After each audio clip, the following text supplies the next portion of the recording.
कल्पना कीजिए एक ऐसी पर्वतमाला की जो हिमालय के जन्म से भी अरबों साल पहले अस्तित्व में आई थी। जब पृथ्वी पर न पेड़ थे, न जानवर, न ही इंसान, तब भी अरावली खड़ी थी। लगभग 3.2 अरब वर्ष पुरानी यह पर्वतमाला दुनिया की सबसे प्राचीन भूवैज्ञानिक संरचनाओं में से एक है। ये पहाड़ उस समय के गवाह हैं जब धरती अपनी पहली सांस ले रही थी। उस युग में टेक्टोनिक प्लेटों की जबरदस्त टकराहट से जमीन के भीतर भयंकर दबाव बना। चट्टानें मुड़ी, टूटीं और ऊपर उठकर विशाल पर्वत बन गईं। वैज्ञानिकों का मानना है कि कभी अरावली हिमालय जितनी ऊंची रही होगी, लेकिन करोड़ों वर्षों के निरंतर क्षरण ने इसे घिसकर आज की अपेक्षाकृत नीची पहाड़ियों में बदल दिया।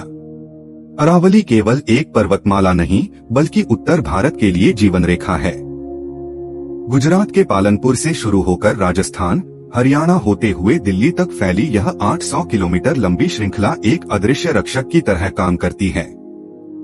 यह थार रेगिस्तान और उत्तर भारत के हरे भरे मैदानों के बीच खड़ी एक प्राकृतिक दीवार है। अगर अरावली न होती तो आज दिल्ली की सड़कों पर रेत के टीले होते।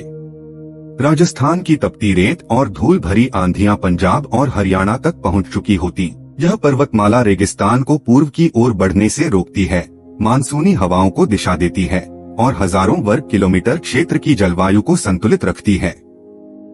अरावली की चट्टानें पानी की अनमोल तिजोरी हैं।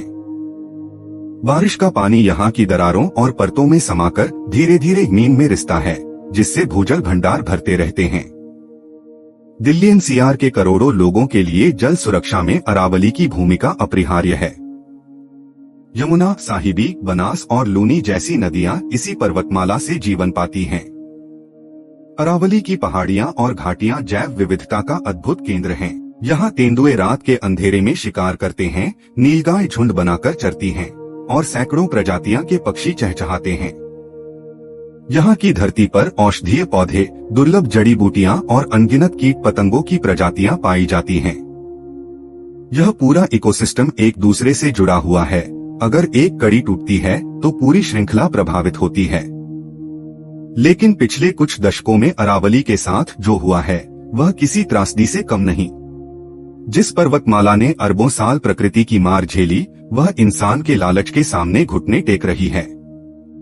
सबसे बड़ा हमला अवैध खनन के रूप में आया।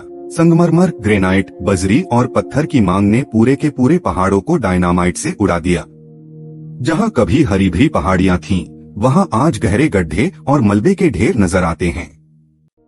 ट्रकों की कतारें रात दिन पहाड़ों को लूटकर ले जाती रहीं। माफिया और भ्रष्ट अधिकारियों की साठगांठ ने इस विनाश को और तेज कर दिया। रियल एस्टेट की भूख ने जंगलों को निगल लिया। फार्म हाउस, कॉलोनियां, रिसोर्ट्स, सब कुछ अरावली की कीमत पर बने। जो जमीन सदियों से जंगल थी, उसे कागजों पर बंजर भूमि घोषित कर दिया गया और फिर उस पर कंक्रीट का जंगल उगा दिया गया। गुरुग्राम और फरीदाबाद जैसे शहरों ने अरावली को लगभग निगल लिया है। अरावली के विनाश का खामियाजा अब सबको भुगतना पड़ रहा है। दिल्ली का वायु प्रदूषण विश्व में सबसे खराब है, क्योंकि जो हरा फेफड़ा प्रदूषण छानता था वह खुद नष्ट हो रहा है। हर साल भूजल स्तर नीचे गिर रहा है, क्योंकि पानी को रोकने वाली पहाड़ियां ही नहीं बची। गर्मियों में तापमान रिकॉर्ड तोड़ देता है, क्योंकि मौसम को संतुलित करने वाली पर्वतमाला कमजोर पड़ गई है। राजस्थान से उठने वाली धूल भरी आंधियां अब और तेज हो गई हैं।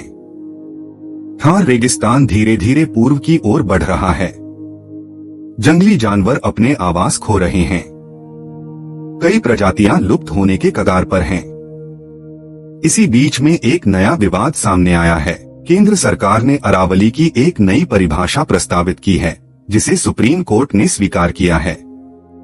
इस परिभाषा के अनुसार केवल वही क्षेत्र अरावली माना जाएगा जो स्थानीय सतह से कम 100 मीटर ऊंचा हो और जिसमें अरावली सुपर ग्रुप की विशेष भूवैज्ञानिक चट्टानें हों। यह परिभाषा खतरनाक है। इसका मतलब है कि अरावली के विशाल हिस्से जो कम ऊंचे हैं लेकिन पर्यावरण के लिए उतने ही महत्वपूर्ण हैं, अब संरक्षण के दायरे से बाहर हो सकते हैं। पर्यावरणविदों का कहना है कि यह एक तकनीकी चाल है जो खनन और निर्माण के लिए रास्ता खोलती है। हालांकि सुप्रीम कोर्ट ने यह भी कहा है कि जब तक पूरा वैज्ञानिक मानचित्रण नहीं हो जाता, तब तक कोई नई खनन लीज नहीं दी जाएगी। यह निर्देश राहत देता है, लेकिन असली सवाल है क्या जमीनी स्तर पर इसका पालन होगा। इन्हीं खौफनाक हालातों के बीच एक उम्मीद की किरण फूटी, सेव अरावली आंदोलन। यह कोई एक संगठन नहीं, स्थानीय ग्रामीणों का सामूहिक संघर्ष है। अरावली का संकट केवल पर्यावरण का संकट नहीं है, यह हमारे अस्तित्व का संकट है। यह सवाल नहीं है कि अरावली बचेगी या नहीं, सवाल यह है कि क्या हम बचेंगे, क्योंकि अरावली के साथ हमारा पानी, हमारी हवा, हमारी सांसें भी जुड़ी हैं। नागरिकों को जागरूक होना होगा, अपने नेताओं से सवाल करने होंगे, वृक्षारोपण में भागीदारी करनी होगी, अवैध गतिविधियों की शिकायत करनी होगी, और सबसे बड़ी बात हमें यह समझना होगा कि विकास का मतलब विनाश नहीं है। हम प्रगति कर सकते हैं, शहर बना सकते हैं, लेकिन प्रकृति को मारकर नहीं। संतुलन जरूरी है। अरावली ने 3.2 अरब साल देखे हैं। इसने महाद्वीपों को बनते बिखरते देखा है। इसने जीवन के उद्भव को देखा है। इसने सभ्यताओं को उठते गिरते देखा है। यह पर्वतमाला समय की साक्षी है, इतिहास की धरोहर है। और आज पहली बार अपने लंबे जीवन में यह हमसे मदद मांग रही है। यह कह रही है, मैंने तुम्हें हवा दी, पानी दिया, सुरक्षा दी, अब तुम मुझे बचाओगे। सवाल अब यह नहीं है कि अरावली को कौन बचाएगा।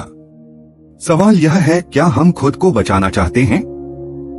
क्योंकि अरावली बचेगी तो हम बचेंगे, अरावली गिरेगी तो हम भी गिरेंगे।